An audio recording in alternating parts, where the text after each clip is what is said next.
Late in the afternoon, Alice walked along the quiet canal path, a route she knew by heart.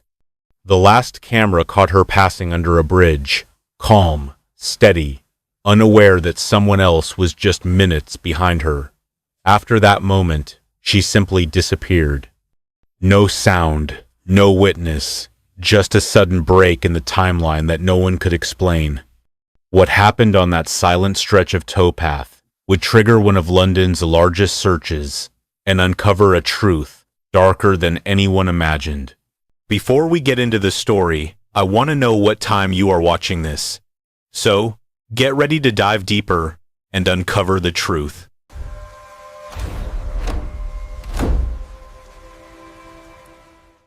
Alice Gross was born on February 14th, 2000 inches, London, England. She came into a loving family. Her parents were Jose Gross and Rosalind Hodgkiss. They chose not to use a traditional married surname, keeping their own names. Jose worked hard to provide for his family. Rosalind was a devoted mother. The couple created a warm, creative home environment. They valued education, the arts, and individual expression. Alice had an older sister named Nana. The two girls would grow up close, sharing secrets and supporting each other through life's challenges. The family lived in Hanwell, a district in West London within the borough of Ealing. It was a diverse, friendly neighborhood with good schools and parks. Families knew each other. Children played together in the streets. It felt like a safe place to raise kids. From her earliest years, Alice was described as a sweet child. She had a gentle nature that drew people to her. Even as a baby, she seemed to observe the world with curiosity. Her parents noticed her sensitivity early on. She would cry when other children were upset. She showed empathy beyond her years. Alice attended local schools in the Hanwell area. She was a bright student who enjoyed learning. Teachers remember her as thoughtful and creative. She participated in class discussions and always tried her best with her schoolwork. Reading was one of her favorite activities. She would spend hours lost in books, exploring different worlds through stories. As a child, Alice had a unique personality. She wasn't the loudest kid in the room, but she wasn't shy either. She had a quiet confidence about her. She preferred meaningful conversations over small talk. Her friends appreciated how genuine she was. Alice never pretended to be someone she wasn't. What you saw was what you got. And what people saw was a kind, artistic soul. Music became Alice's passion at a young age. She showed natural talent that her parents encouraged. They enrolled her in piano lessons, and Alice took to the instrument immediately. The piano became her way of expressing emotions she couldn't put into words. She would practice for hours, getting lost in the melodies. Her parents would listen from another room, amazed by their daughter's gift.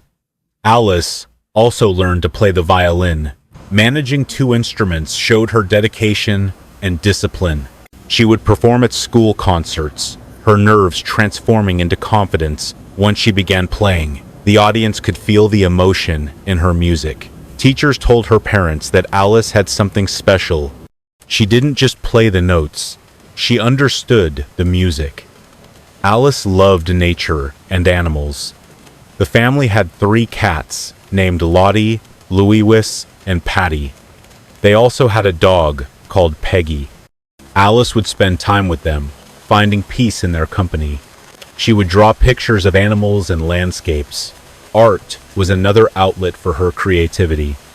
Her bedroom walls were covered with her artwork and posters of musicians she admired. When Alice entered her teenage years, she started attending Brentside High School in Hanwell. It was a local comprehensive school within walking distance of her home. This school would be where Alice spent her final years. She was in year 9 when she disappeared, just 2 years away from taking her important GCSE exams. As a teenager, Alice's personality deepened.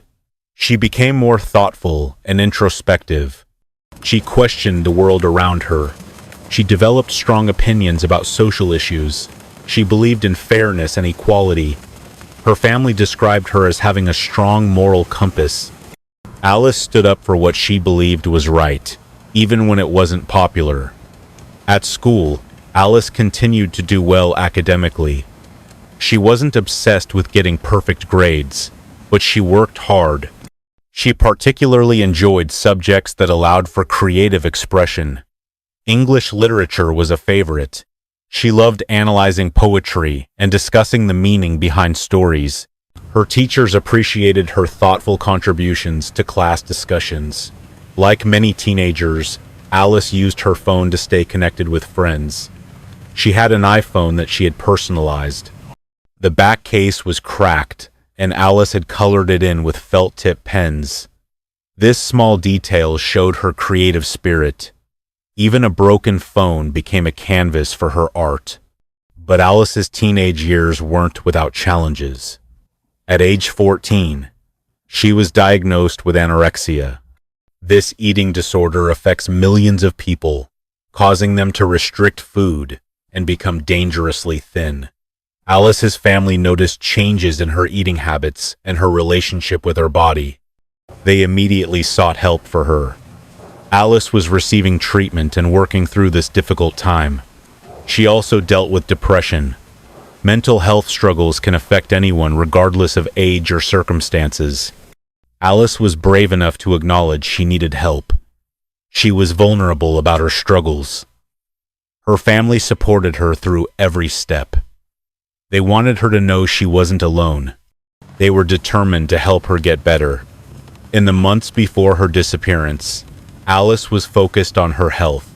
She was working with medical professionals to overcome her anorexia. Recovery from an eating disorder is hard work. It requires facing fears and changing thought patterns.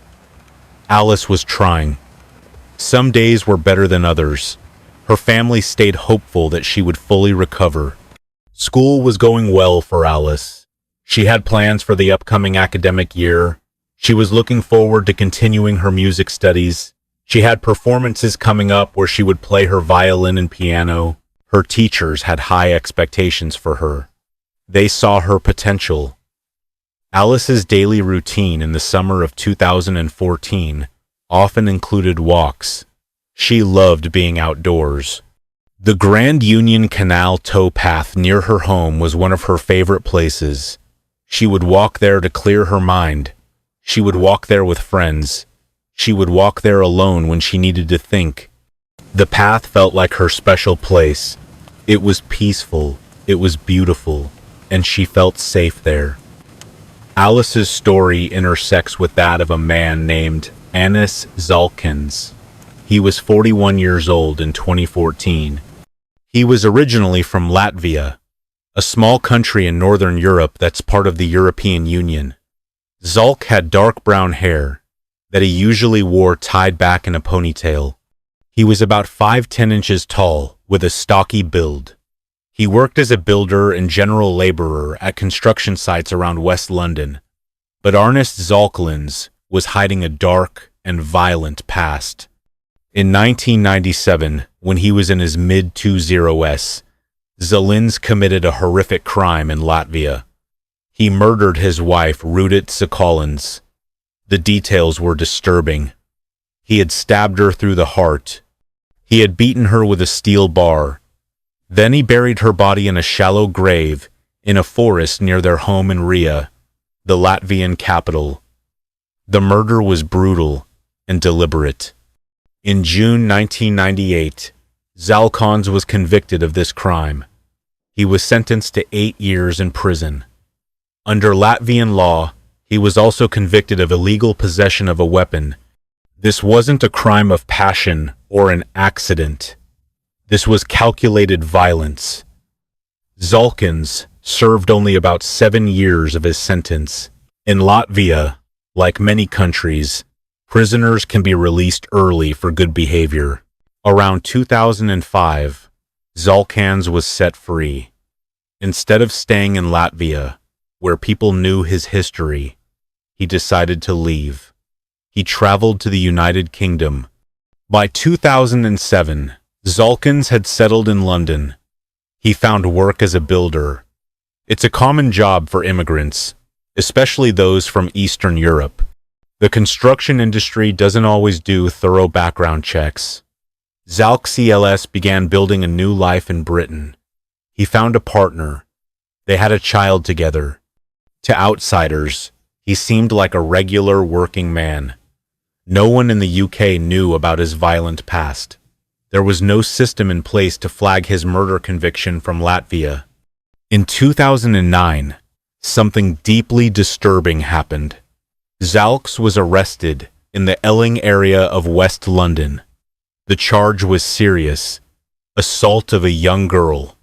The location was near where Alice Gross would later disappear, but this case never went to trial. The young victim was too traumatized to provide further evidence. She refused to give a statement without her testimony. Prosecutors couldn't move forward. Zalkalns was released. No charges were filed. The incident went into the police database as an arrest without conviction. Once again, Zalkalns got away. By 2014, Zalkalns was living in a flat in Ealing, just a few hundred meters from the canal towpath. His partner and their young child lived with him. He continued working at construction sites. His work often took him along routes near the Grand Union Canal. He would cycle to work along the towpath. This was the same path Alice Gross walked regularly. Here's what makes this case even more tragic. Alice and Zalkalns didn't know each other. They had no connection. They had never met before. They didn't have mutual friends or any reason to cross paths. The only thing connecting them was geography. They both used the Grand Union Canal towpath. For Alice, it was a peaceful place to walk and think. For Zalkalns, it was a route to work. The towpath was public. Anyone could use it. On most days, many people walked or cycled along it without incident. Thursday, August 28th, 2014, started as an ordinary day at the Gross household in Hanwell. Alice woke up that morning with no idea it would be her last day alive. She spent time at home, doing normal teenage things. She was on her phone. She listened to music. She talked with her family. Around lunchtime, Alice decided to go for a walk. This was typical for her. She told her parents she was heading out. She said she would be home by 6 that evening. If she was going to be later, she promised to let them know. Her parents trusted her. She had her phone. She knew the area well. They had no reason to worry. At approximately 10 inches the afternoon, Alice left her house. She was wearing casual clothes. She had her white iPhone with a colored-in cracked bag. She carried a rucksack with her belongings. She headed toward the Grand Union Canal, her familiar walking route.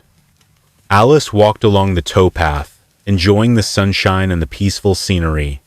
The canal stretched through West London, with narrow boats moored along its edges. Trees lined the path, providing shade. Other people were out walking their dogs or cycling to work. It seemed like any other beautiful summer day. At around 30 inches the afternoon, Alice was captured on CCTV, walking along the towpath near Brentford Lock.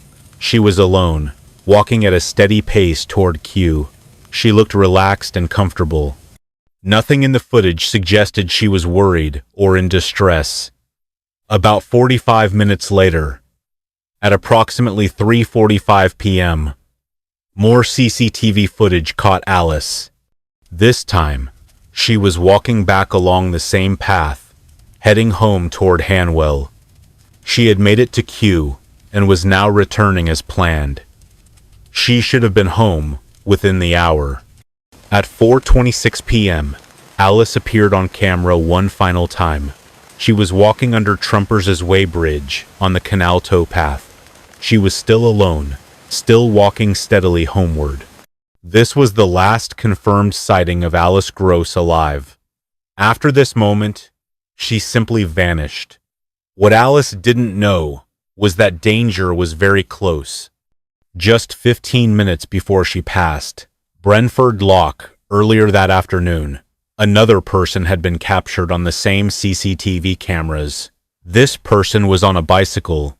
The person was heading in the same direction as Alice, and that person was Arnis Zalkalns. Based on CCTV evidence and police investigation, here's what investigators believe happened after Alice passed under Trump's weighbridge that afternoon. Zalkalns had been cycling along the canal towpath on his way home from work. He passed Brentford Lock at around 4 p.m. He was traveling in the same direction as Alice, meaning he would eventually overtake her. At approximately 4:10 p.m., based on their respective speeds and locations, Zalkalns would have caught up to Alice near Trumper's Way. What happened next can only be reconstructed from evidence. Zalkalns stopped. CCTV showed that he disappeared from the main path for at least 80 minutes. During this time, Alice also vanished from view. The police believe Zalkalns may have found a hiding spot off the side of the path. He may have waited and watched as Alice approached. Then he attacked. The exact details of the attack are difficult to determine. Alice's body showed signs that she died from compression asphyxia. This means someone pressed down on her chest, preventing her from breathing. It was a slow, terrifying way to die. Given the size difference between a 4-year-old girl and a grown man, Alice wouldn't have been able to fight him off. She was overpowered. After killing Alice, Zalkalns faced a problem. He needed to hide her body. He needed to avoid being caught. He had to act quickly while no one was around. When Zalkalns reappeared on CCTV cameras at 5:49 p.m., his appearance had changed. His trouser legs were rolled up. He looked like he had been in water. He was crossing Axbridge Road, less than a mile from where Alice was last seen. But where was Alice? Zalkalns had hidden her body in the River Brent, which runs alongside the canal. He chose a spot near Alice's home in Hanwell. He went to extraordinary lengths to conceal what he had done.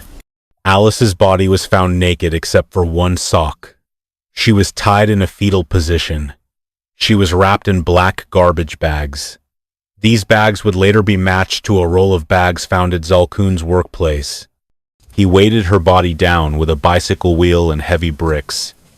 Then he covered everything with 6 large sections of tree trunk, arranging them in a pyramid formation over her body. Finally, he concealed it all in the shallow water of the riverbed. The hiding place was so effective that even trained police divers had trouble finding it weeks later. That evening at around 7:45 p.m., CCTV caught Zalkalns again. He was back at the same location near the canal. He was cycling on a different bike than before. He stayed in the area for hours. At 8:50 p.m., cameras recorded him emerging from the dark towpath, wearing different clothes than he had been wearing earlier. He had clearly gone home, changed, and returned to the scene. When Alice didn't come home by 6 that evening, her parents started to worry. She had promised to be home by then, or to text if she would be late. As the minutes turned into hours, with no word from their daughter, Jose and Rosalind's concern grew into panic. They didn't wait long to contact the police. They knew their daughter. This wasn't like her. Alice was responsible. She wouldn't just disappear without telling them. The Metropolitan Police took the report seriously. A missing teenage girl with health problems required immediate action. Officers began their initial investigation right away. They talked to Alice's parents, getting details about what she was wearing, where she had gone, and who she might be with. They gathered recent photos of Alice to circulate. The search became the largest deployment of Metropolitan Police officers in a search operation since the July 7, 2005 terrorist bombings in London. 600 officers from 8 different police forces joined the search. Police reviewed hundreds of hours of CCTV footage. They identified cameras within a 6-mile radius of where Alice was last seen. They watched footage from over 300 different cameras. This tedious work eventually revealed Alice's movements on August 28th. But it also revealed something else. Arnis Zalkalns on his bicycle, following the same route just minutes behind her. Search teams combed through 10 square miles of open land. They searched 3.5 meters of canals and rivers. Police divers went into the murky water again and again, feeling along the riverbed for anything unusual. Sniffer dogs were brought in to search the areas around the canal. Officers knocked on doors, conducting house-to-house inquiries. They interviewed hundreds of local residents. On September 2nd, 5 days after Alice disappeared, police found her rucksack near the River Brent. It contained her lunchbox, some clothes, and shoes, but there was no sign of Alice herself. The discovery of her belongings without her was a terrible sign. It suggested something bad had happened to her. Alice's parents made emotional public appeals. They appeared on television and in news conferences begging for information. Rosalind recorded a video message directly to Alice, telling her daughter that she loved her and wanted her to come home. She said Alice wasn't in any trouble. She just needed to know her daughter was safe. On September 12th, 2 weeks after Alice's disappearance, police analysis of the CCTV footage led them to identify a person of interest. That person was Arnis Zalkalns. He had been seen on camera cycling along the same path at the same time in the same area as Alice. The timing was too coincidental to ignore. Police began investigating Zalkalns. When they tried to locate him, they discovered something disturbing. He was also missing. His partner had reported him missing on September 4th, saying he had left home on September 3rd and never returned. His passport was still at home, suggesting he hadn't left the country. His bank accounts hadn't been used. His phone was turned off. He had simply vanished. As police dug deeper into Zalkalns' background, they uncovered his horrifying history. They contacted authorities in Latvia and learned about his murder conviction. They learned he had killed his wife in a brutal attack. They also discovered his 2009 arrest for assaulting a girl in the same area where Alice had disappeared. Suddenly, everything clicked into place. This wasn't just a missing person case. This was a manhunt for a suspected killer. On September 16th, police publicly announced they were searching for Arnis Zalkalns in connection with Alice's disappearance. His photo was released to the media. The public was warned not to approach him if spotted. A reward of up to £20,000 was offered for information leading to his capture. On September 30th, 2014, 5 weeks after Alice disappeared, police divers made a heartbreaking discovery. They found a body in the River Brent near the Hanwell area. It was concealed exactly as Zalkalns had left it, tied up, wrapped in garbage bags, weighted down, and covered with tree trunks. The body was in a state of decomposition after 5 weeks in the water. But despite this, investigators were able to confirm it was Alice. The autopsy began immediately and lasted 2 days because of the complex nature of the investigation. Just 4 days after Alice's body was discovered on October 4th, police made another grim finding. They located a body in Boston Manor Park, a wooded area in Hanwell. The body was badly decomposed. On October 6th, police confirmed what they suspected. The body was Arnis Zalkalns. He had died by hanging. There was no evidence of anyone else being involved. He had taken his own life. Based on the state of decomposition, investigators believed he had killed himself shortly after murdering Alice, possibly within a few days. Because Arnis Zalkalns killed himself, there was never a criminal trial. He would never stand in a courtroom and answer for what he did. For Alice's family, this lack of closure was incredibly painful. They would never get to see justice served in a traditional sense. On January 28th, 2015, the Metropolitan Police held a briefing. They released details of the evidence they had gathered. They stated that all the evidence pointed firmly to Arnis Zalkalns as Alice's killer. They said that if he had lived, he would have been charged with her murder. The evidence was overwhelming. Zalkalns' DNA was found on Alice's shoe. One of his cigarette butts was found at the crime scene, linking him directly to the location where Alice died. Alice's iPhone case had been discovered buried in his back garden. The garbage bags used to wrap her body matched exactly a roll of bags found at his workplace. The CCTV timeline showed him in the right place at the right time. His behavior after the murder. Returning to the scene multiple times, searching for Alice's name online, showed his guilty knowledge. The Crown Prosecution Service confirmed they would have prosecuted Zalks if he had survived. Alice's family wanted answers about how Zalkalns had been allowed to live in the UK without authorities knowing about his murder conviction. How had the system failed so badly? How had a convicted killer been able to settle in London, commit another suspected crime in 2009, and still remain free to kill again? Alice's death led to real changes in how criminal information is shared across Europe. Following the case, it was discovered that before Alice's murder, police forces were mostly unaware they could exchange details of people's criminal convictions under EU law.